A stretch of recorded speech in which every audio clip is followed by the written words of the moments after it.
नमस्कार। DD news के इस विशेष बुलेटिन में आप सभी का स्वागत है।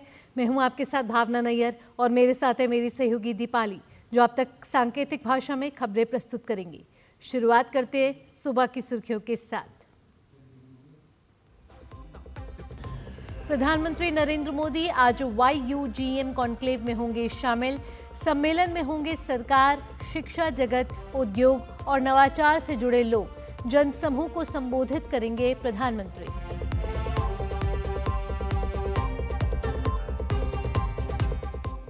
संयुक्त राष्ट्र की बैठक में भारत ने पाकिस्तान को बताया दुष्ट देश। कहा, आतंकवाद को बढ़ावा देता है पाकिस्तान। वैश्विक समुदाय से चुप्पी तोड़ने का आग्रह।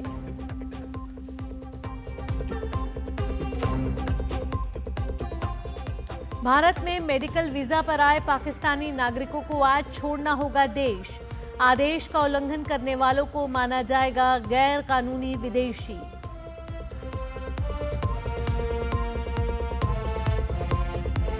कनाडा में आम चुनाव के लिए मतदान जारी। सर्वे में पियरे पोलिवियर से आगे चल रहे हैं लिबरल उम्मीदवार मार्क कार्नी।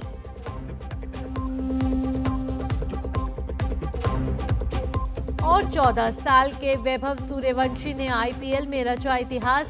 सिर्फ 35 गेंदों में पूरी की पहली सेंचुरी।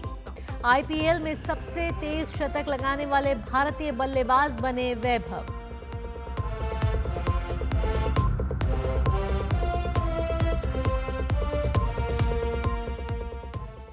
अब खबरें विस्तार से। प्रधानमंत्री नरेंद्र मोदी आज नई दिल्ली स्थित भारत मंडपम में आयोजित YUGM कॉन्क्लेव में हिस्सा लेंगे। इस दौरान उनका संबोधन भी होगा। युग्म का संस्कृत में अर्थ है संगम। ये अपनी तरह का पहला महत्वपूर्ण नीतिगत सम्मेलन है जिसमें सरकार, शैक्षणिक क्षेत्र, उद्योग जगत और नवाचार से संबंधित प्रमुख लोग हिस्सा ले रहे हैं। इस कार्यक्रम में कई महत्वपूर्ण परियोजनाओं की शुरुआत होगी। इसमें IIT कानपुर में आर्टिफिशियल इंटेलिजेंस और इंटेलिजेंट सिस्टम्स के लिए सुपर हब और IIT बॉम्बे में बायोसाइंसेज, बायोटेक्नोलॉजी, स्वास्थ्य और चिकित्सा के क्षेत्र में सुपर हब स्थापित किए जाएंगे। प्रमुख अनुसंधान संस्थानों में Wadhwani innovation network, win centres की स्थापना की जाएगी ताकि रिसर्च से जुड़े काम को व्यावसायिक स्तर तक ले जाया जा सके। पहलगाम आतंकी हमले के बाद भारत ने पाकिस्तान को वैश्विक मंच पर जमकर लताड़ा है। साफ कहा है कि पाकिस्तान एक दुष्ट देश है जो आतंकवाद को बढ़ावा देता है और क्षेत्रीय अस्थिरता पैदा करता है। संयुक्त राष्ट्र की बैठक में भारत की ओर से उप स्थायी प्रतिनिधि योजना पटेल ने पाकिस्तान का आतंकवाद से संबंधों का हवाला दिया और वैश्विक समुदाय से अपनी चुप्पी तोड़ने का आग्रह किया। पहलगाम हमले के बाद पाकिस्तानी नागरिकों को देश छोड़ने का आज आखिरी दिन है। इसमें मेडिकल वीजा पर आए पाकिस्तानी नागरिकों को मिली छूट आज खत्म हो रही है।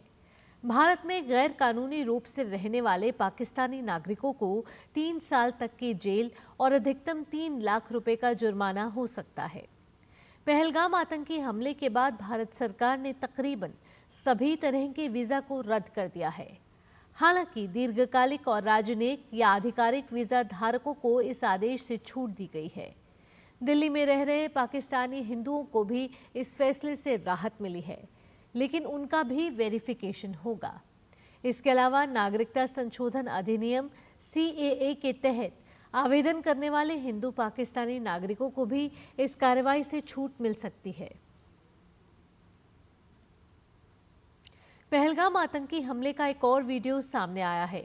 वीडियो में जहां एक तरफ गोलियों की आवाजें और चीख पुकार का मंजर डरावना बना हुआ है, वहीं दूसरी तरफ एक पर्यटक ऋषि भट्ट जिपलाइन पर वादियों का लुत्फ उठाते हुए दिख रहे हैं। ऋषभ जब अपने मोबाइल से ऊंचाई पर यह वीडियो बना रहे थे, नीचे की तरफ बाकी पर्यटक अपनी जान बचाकर भाग रहे थे। इस वीडियो में गोली लगने के बाद सैलानी जमीन पर गिरते नजर आ रहे हैं। वीडियो सामने आते ही सोशल मीडिया पर वायरल हो गया है। अब NIA इस नए वीडियो के आधार पर जिपलाइन ऑपरेटर से पूछताछ करेगी और ऋषि भट्ट का भी बयान दर्ज करेगी।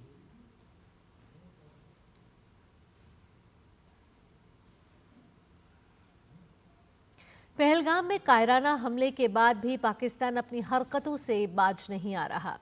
अब कुछ पाकिस्तान समर्थक सोशल मीडिया अकाउंट्स से भारतीय सेना के खिलाफ भ्रामक प्रचार प्रसार किया जा रहा है।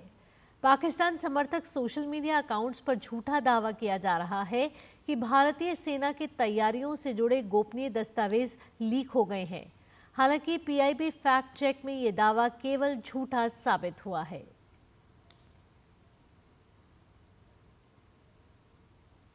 वाणिज्य एवं उद्योग मंत्री पीयूष गोयल ने लंदन में ब्रिटेन के व्यापार मंत्री जे रोनाल्ड्स के साथ बैठक की है। बैठक के दौरान उन्होंने भारत ब्रिटेन आर्थिक संबंधों को गहरा करने की प्रतिबद्धता का हिस्सा बताया। बैठक के बाद गोयल ने एक्स पर कहा कि द्विपक्षीय व्यापार और निवेश संबंधों को मजबूत करने के उद्देश्य से 2 दिवसीय चर्चा के लिए लंदन पहुंचा हूं।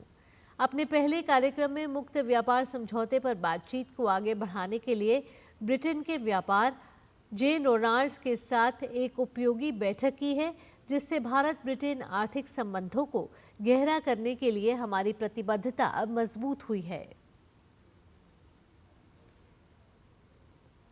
कनाडा में प्रधानमंत्री पद के लिए मतदान हुआ। कनाडा ब्रॉडकास्टिंग कॉरपोरेशन के पोल अनुमान के अनुसार सत्तारूढ़ लिबरल पार्टी बढ़त बढ़ाए हुए है और वह कंजर्वेटिव पार्टी से लगभग 3% वोटों से आगे चल रही है। हाउस ऑफ कॉमन्स में सीटों के अनुमानों के अनुसार लिबरल्स को कंजर्वेटिव के 125 के मुकाबले 180 सीटों की बढ़त मिलती हुई नजर आ रही है। बहुमत हासिल करने के लिए किसी पार्टी को 343 में से 172 सीटों हासिल करनी होती हैं। कनाडा में पिछले आम चुनाव अक्टूबर 2021 में हुए थे और अगला अक्टूबर 2025 में तय था। जनवरी 2025 में जस्टिन ट्रूडो ने प्रधानमंत्री और लिबरल पार्टी के नेता पद से इस्तीफा दे दिया। इसके बाद पार्टी के पूर्व बैंकर मार्क कार्नी को नया नेता चुना गया और वह प्रधानमंत्री बने। अमेरिका के राष्ट्रपति डोनाल्ड ट्रंप के साथ बढ़ते टैरिफ वॉर और व्यापार तनाव के बीच कार्नी एक मजबूत जनादेश चाहते हैं ताकि बड़े फैसले लेने में आसानी हो। इसी वजह से अप्रैल में चुनाव कराए गए।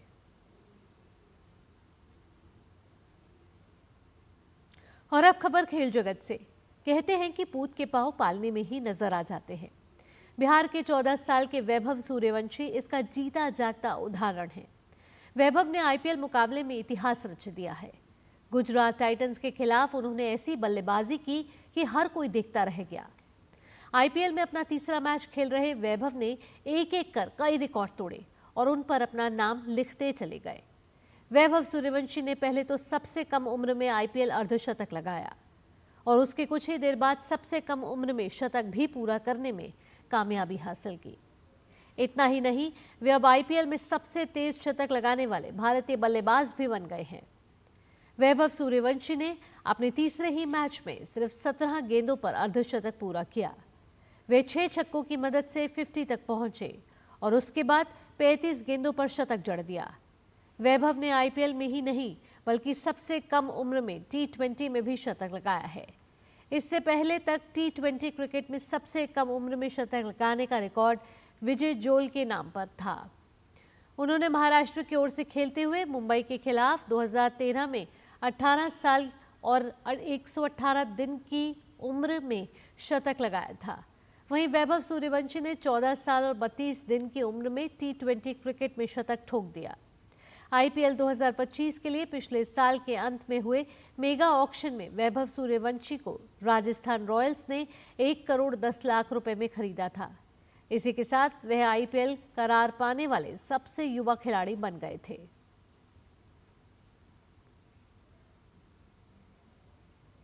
आईपीएल 2025 का आधा टूर्नामेंट लगभग समाप्त हो चुका है और प्लेऑफ के लिए टीमें अपनी जगह बनाने के लिए संघर्ष कर रही हैं। ऐसे में आने वाले समय में ये देखना दिलचस्प होगा कि हर कोने से बड़ी खबरें, हर मुद्दे की गहराई से पड़ताल, लेटेस्ट अपडेट और सटीक विश्लेषण। देखिए अंतर्राष्ट्रीय खबरों का भरोसेमंद कार्यक्रम खबर दुनिया की, सोमवार से शुक्रवार रात 10 बजे सिर्फ डीडी न्यूज पर। Bharat welcomes the world to a